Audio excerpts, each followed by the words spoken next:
So if you are going here sa Ford Manila Bay and for service, you can check for and look for Sir Jeff. Thank you. Thank you, sir. Maraming salamat.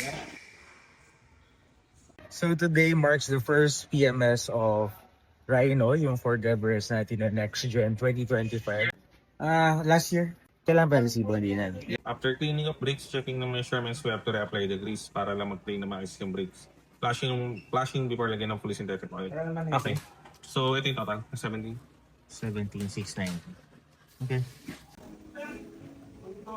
What's up guys? So today we are here at Ford Manila Bay. So this is the first time na mag-PMS si Ford Everest natin.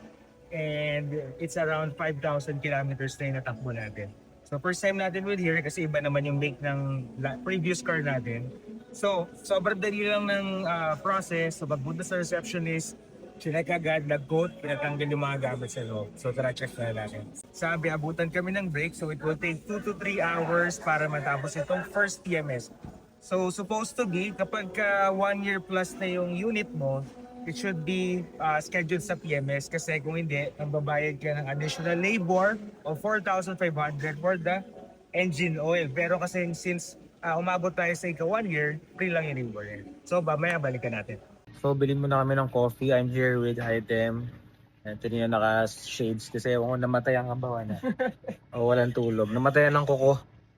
So, bilhin mo na kami ng coffee tapos balik kami mamayang mga hapon. So, kapag wala akong maharap na coffee shop, dito talaga ako bumibili sa 7-Eleven. Kasi talagang legit na espresso shot. You know? Kahit sa ibang bansa, puro 7-Eleven, sarap yung coffee. Just get lang kayo dito. Yun.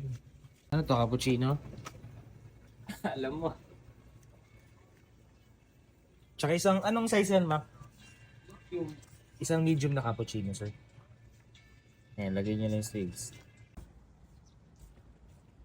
So, nakabili kami ng 7-Eleven and then nag-stroll muna kami saglit before umuwi. Nakita naman namin to Zeus Coffee.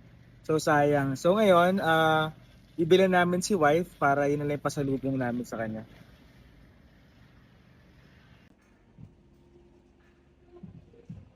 So yan, laki ng space nila dito. So this is below Red Planet. Bago ko murders. So if you will wait, pwede kayo maghintay na lang dito until matapos yung PMS niyo. So this is a good place, malaki. And then malamig. So they have a lot of coffee options and pastries. So pakita natin sa inyo. Yan, so pasalubong natin yung wifey. Thank you!